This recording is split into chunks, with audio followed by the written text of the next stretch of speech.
Welcome to This Explainer. Today we're going on this incredibly fascinating journey inside the human body. Just think of your nervous system as this sprawling, super complex communication grid. But unlike protected cables buried deep underground, a massive portion of this grid is left entirely exposed to the elements. Today we're decoding a major medical mystery surrounding peripheral neuropathy. We're going to zoom all the way in from the macro network of the human body down to the microscopic cellular level to uncover this unified theory of nerve damage. Ready to plug in? Let's go. Okay, so here's our roadmap for today. We'll look at the vulnerable nerve network, shared symptoms, the 8 common mechanisms, the cell's energy crisis, and finally, new therapeutics. Let's get right into it. Section 1, the vulnerable nerve network. To really understand why our nerves fail, we've got to first understand the actual ecosystem they live in. Just imagine the contrast here. On one side, your central nervous system, that's your brain and spinal cord, sits safely inside an actual fortress of bone, with the blood-brain barrier as an extra guard. But your peripheral nerves? They've got absolutely zero armor. They're literally like exposed electrical wiring out in the elements, just constantly weathering this lifelong storm of metabolic, inflammatory, and toxic stress.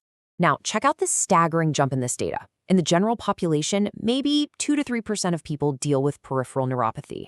Over 55, that bumps up to around 8%.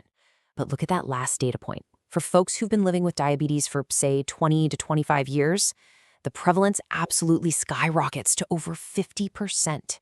If you or a loved one has navigated diabetes, you know firsthand just how immense and life-altering this damage can be. So what does this damage actually feel like? You might get tingling, burning, numbness, or even lose your balance. And it usually follows this really specific pattern.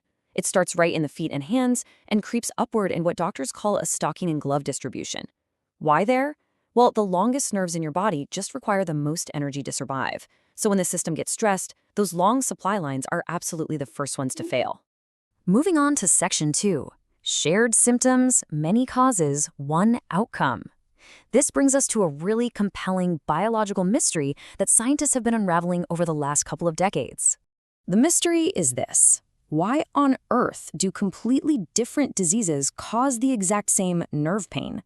Whether we're talking about the sugar spikes in diabetes, toxicity from alcohol or chemotherapy, autoimmune flare-ups where the body attacks itself, or honestly, just the natural aging process.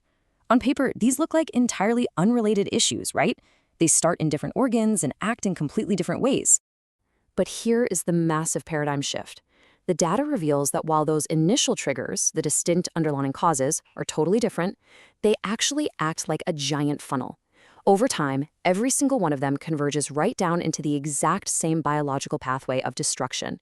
And that is what leads to the progressive nerve degeneration and those shared clinical symptoms we just talked about. Section 3, the 8 common mechanisms. Let's see how this builds into a unified theory of nerve damage that's literally changing how medicine views the problem. Instead of chasing dozens of separate diseases, researchers have elegantly grouped all this damage into 4 functional modules, containing just 8 common biological failures. First up, you've got the energetic module, where cells literally lose the ability to make power. Second, the degenerative module, where oxidative stress and inflammation tear the nerve apart. Third is the regenerative module, meaning the nerve can't heal or clean up its own cellular waste. And finally, the structural module, where tiny blood flow gets choked off and the protective myelin sheath just breaks down. Section 4, the cell's energy crisis. To really grasp how this whole cascade starts, we need to zoom way in on the biggest failure point of them all, the energetic module. I want you to really picture the sheer scale of a peripheral neuron for a second. One single cell can stretch over a meter long. That's over 3 feet.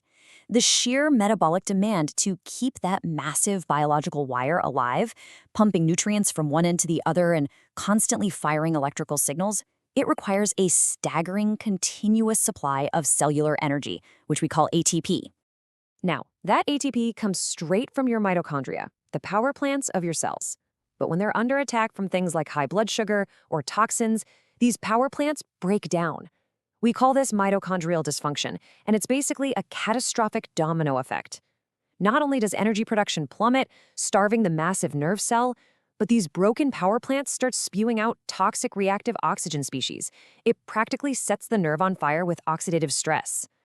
So how do we fix this energy crisis? Well, researchers are leaning into multimodal biological interventions instead of just single synthetic compounds. Take something like Amrita, for example. It's polyfloral pollen fermented in a SCOBY matrix, kind of like what they use to make kombucha. This fermentation unlocks compounds that trigger cellular cleanup.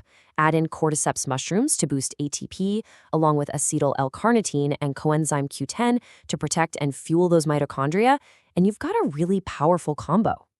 And honestly, nature is just brilliant here. Look at the oyster mushroom.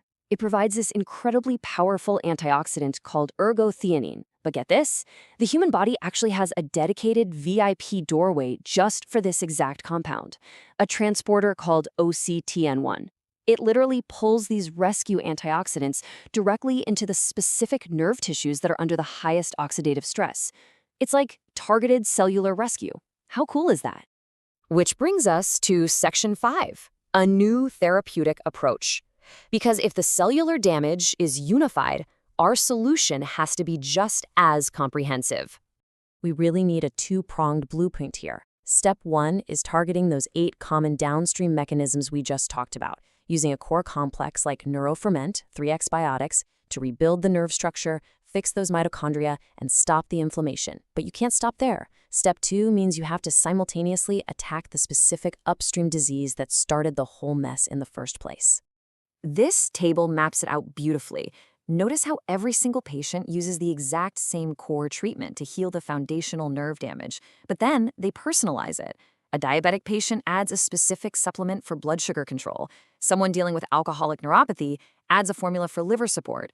It's a highly targeted, combined strategy that just makes sense. And that quote right there really hits the nail on the head. Healing peripheral neuropathy isn't about some magic pill that just masks your pain. No way.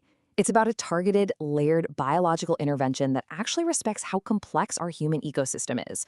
You're rebuilding the nerve while shutting off the source of the damage, empowering you or your loved ones to actually heal. So I'm going to leave you with this final thought. We've seen today how totally different diseases, from diabetes to aging to chemotherapy, all funnel down into the exact same pathway of nerve destruction. It really challenges what we think we know about how sickness works. If these diverse diseases are this intimately connected at a cellular level, how else might we need to rethink our entire approach to healing, chronic pain, and even aging itself? It is absolutely something to ponder. Thanks for joining me for this explainer, and keep questioning how the incredible machinery of your body actually works.